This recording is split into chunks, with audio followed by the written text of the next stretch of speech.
오늘 새벽기도의 교과 연구 시간에 참여하신 모든 성도님들을 주님의 이름으로 환영합니다. 이제 어느덧 이과의 목요일 시간이 되었습니다.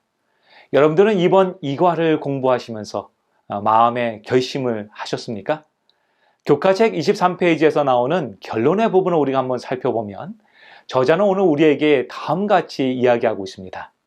일생을 결정하는 중요한 순간이 당신 앞에 있다. 영원한 복음은 이 중대한 결정을 위해 사람들을 준비시킬 것이다. 하나님의 심판은 분명하고 속히 이를 것인데 그 심판의 때에 의로운 백성을 위해 인자가 나서실 것이다. 대쟁투의 맥락에서 심판의 때에 하나님과 그 백성의 품성이 드러나고 사탄과 그를 따르는 이들에게 영원한 결과가 선고될 것이다. 요한계시록 14장은 우리에게 너무나 잘 알려진 세 천사의 기별이 선포되어지는 장입니다. 하나님의 영원한 복음이 그분의 백성들과 그분을 따르지 않는 모든 사람들에게 공평하게 선포되어질 것입니다. 그리고 요한계시록 14장은 복음의 선포와 함께 하나님의 심판의 시간이 시작되었음을 전하고 있습니다. 그가 큰 음성으로 이르되 하나님을 두려워하며 그에게 영광을 돌리라. 이는 그의 심판의 시간이 이르렀음이니 하늘과 땅과 바다와 물들의 근원을 만드신 이를 경배하라 하더라. 요한은 하나님의 심판의 시간이 지금 이르렀다라고 말하고 있습니다. 여기서 이르렀다라는 단어의 시제를 우리는 주의해서 한번 살펴보아야 합니다.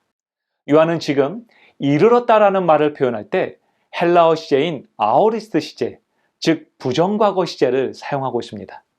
그런데 헬라어의 이 부정과거 시제는요, 영어로는 단순 과거로 종종 번역되곤 합니다. 그래서 우리는 심판의 시간이 이미 왔다라고 지금 읽게 되는 것이죠. 그러나 헬라어에서 이 부정과거가 담고 있는 의미는 우리가 이해하는 것과는 조금 다릅니다. 헬라어의 부정과거는 사실 그 사건이 일어난 그 시간보다 그것을 바라보고 기록하는 저자가 그 사건을 기록하는 그 시점이 더 관련이 있습니다. 그래서 이 부정과거 시제는 지나가지 않는 사건을 이미 완료된 것처럼 묘사함으로써 그 사건이 얼마나 확실한 것인지를 강조할 때 사용되어지는 것이죠.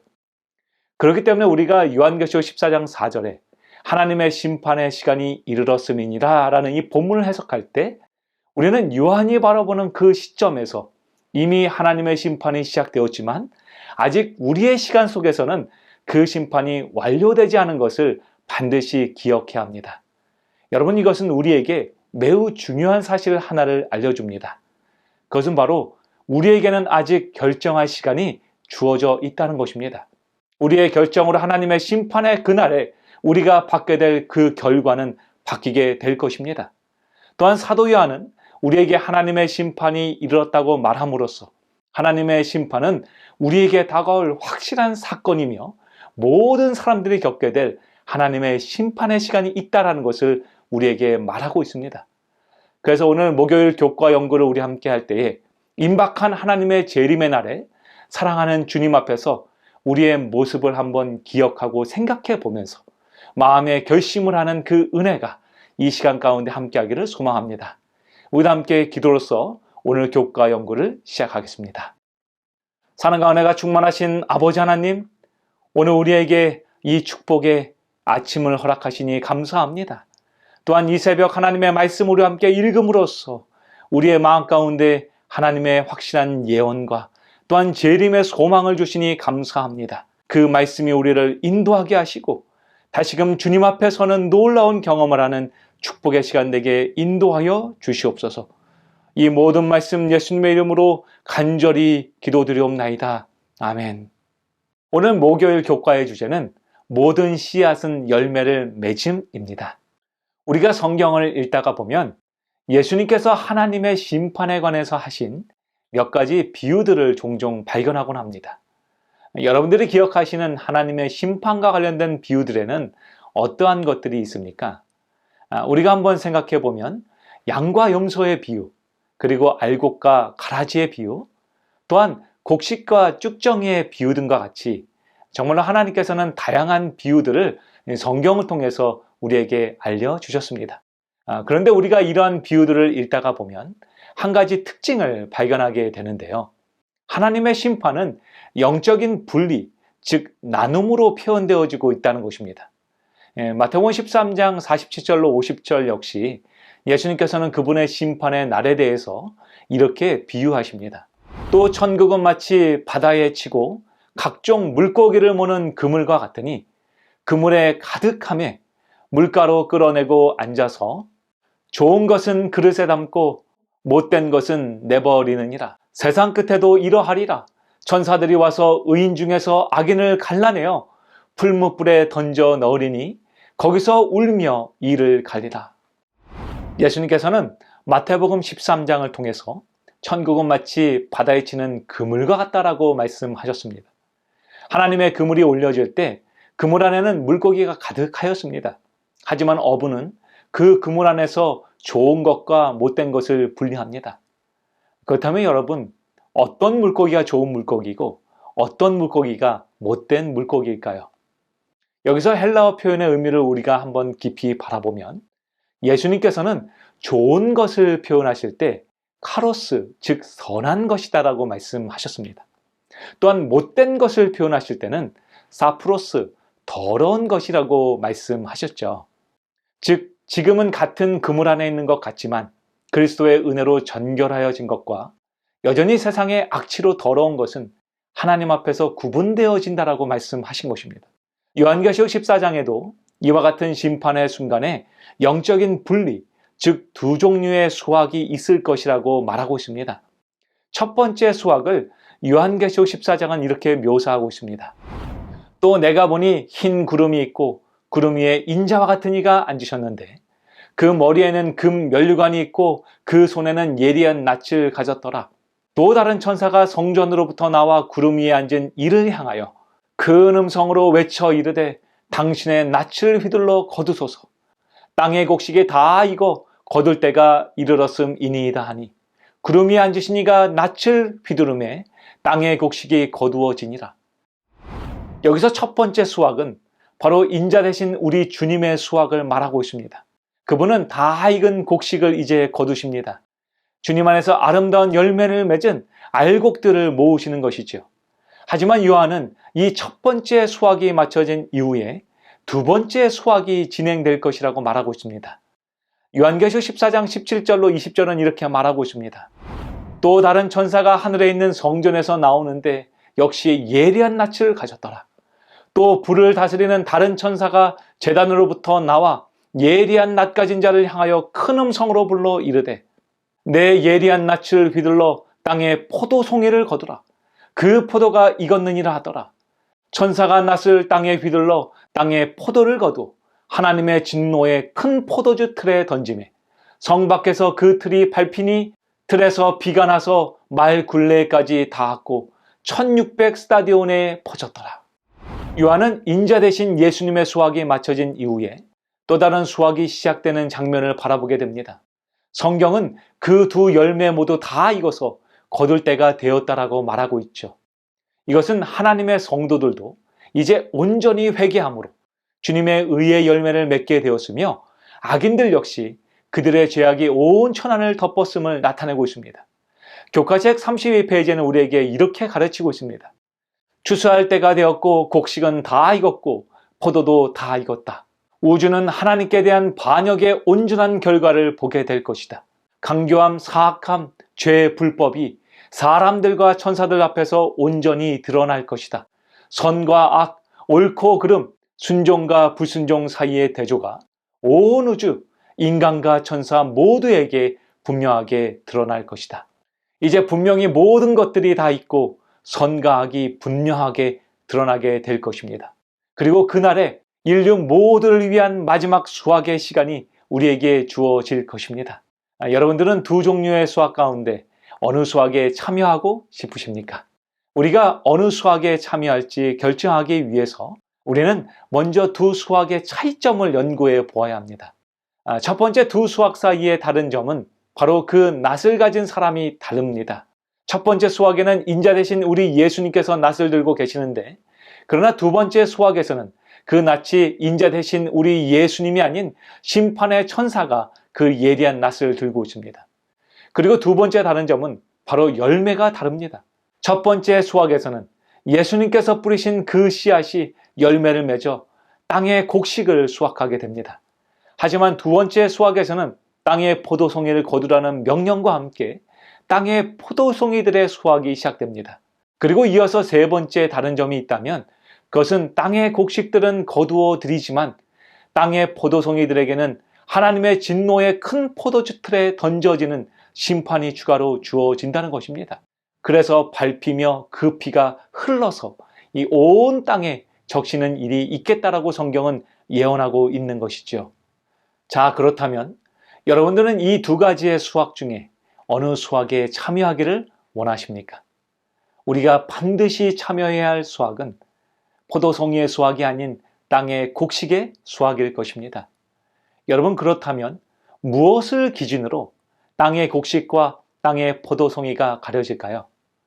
우리가 요한계시록 14장을 보다 자세히 읽어보면 하나님께서는 이미 땅의 곡식과 땅의 포도송이의 차이점을 분명하게 설명하고 계십니다.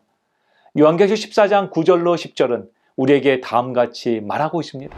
또 다른 천사 곧 셋째가 그 뒤를 따라 큰 음성으로 이르되 만일 누구든지 짐승과 그의 우상에게 경배하고 이마에나 손에 표를 받으면 그도 하나님의 진노의 포도주를 마시리니 그 진노의 잔에 섞인 것이 없이 부은 포도주라. 거룩한 천사들 앞과 어린 양 앞에서 불과 유황으로 고난을 받으리니. 셋째 천사는 무너진 바벨론을 바라보면서 그 심판에 참여한 사람들의 특징에 대해서 지금 묘사하고 있습니다. 그들은 짐승과 그의 우상에게 경배한 사람들이라고 말하고 있죠. 그렇기 때문에 그들의 행위에 대한 그 표징을 그들 스스로 가진 것입니다. 마태복음 7장 22절로 23절은 그들의 특징에 대해서 더욱 자세하게 묘사합니다. 그날에 많은 사람들이 나더러 주여 주여 우리가 주의 이름으로 선지자 노릇하며 주의 이름으로 귀신을 쫓아내며 주의 이름으로 많은 권능을 행하지 아니하였나이까 하리니 그때 내가 그들에게 밝히 말하되 내가 너희를 도무지 알지 못하니 불법을 행하는 자들아 내게서 떠나가라. 또한 데살로니가후서 2장 3절은 우리에게 말합니다.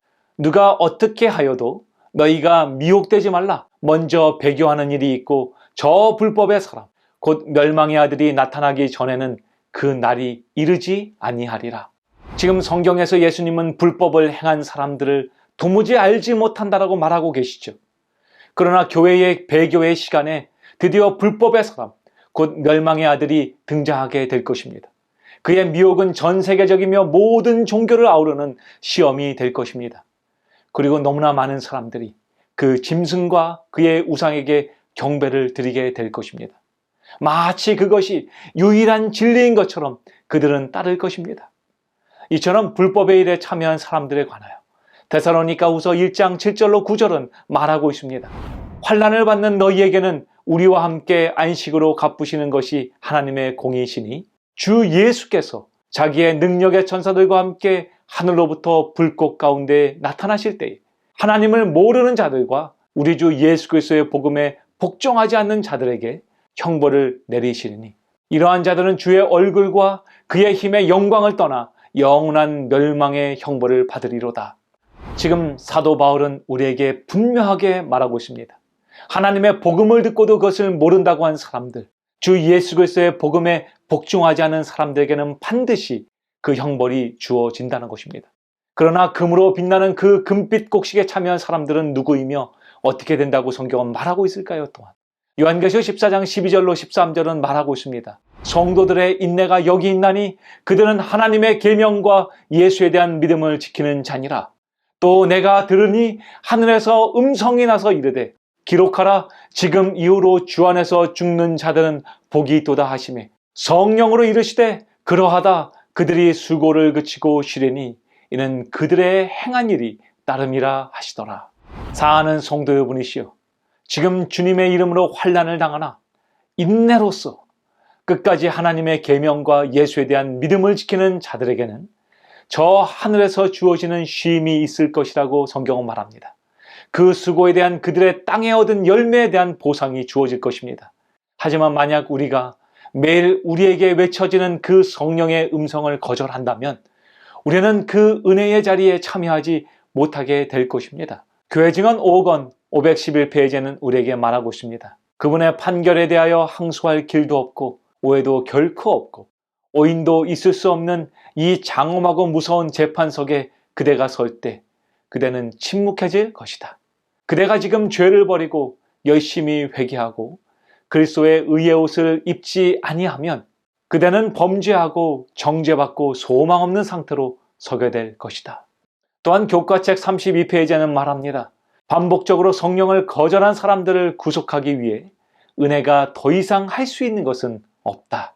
사랑하는 성도 여러분이시여, 오늘 우리 주님께서는 우리 모두가 그 수학의 자리에 참여하게 될 것이라고 말씀하셨습니다. 우리 모두는 어떠한 사람이건 상관없이 모두 수학의 날에 참여하게 될 것입니다.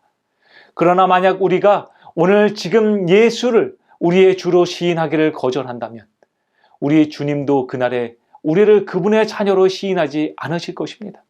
그리고 우리 모두는 포도송이의 수확에 참여하게 될 것입니다. 하지만 분명한 것은 오늘 우리 주님은 우리를 위해 은혜의 구원을 준비하셨다는 것입니다. 고린도후서 5장 21절 우리에게 말하고 있습니다. 하나님이 죄를 알지도 못하신 이를 우리를 대신하여 죄로 삼으신 것은 우리로 하여금 그 안에서 하나님의 의가 되게 하려 하심이라.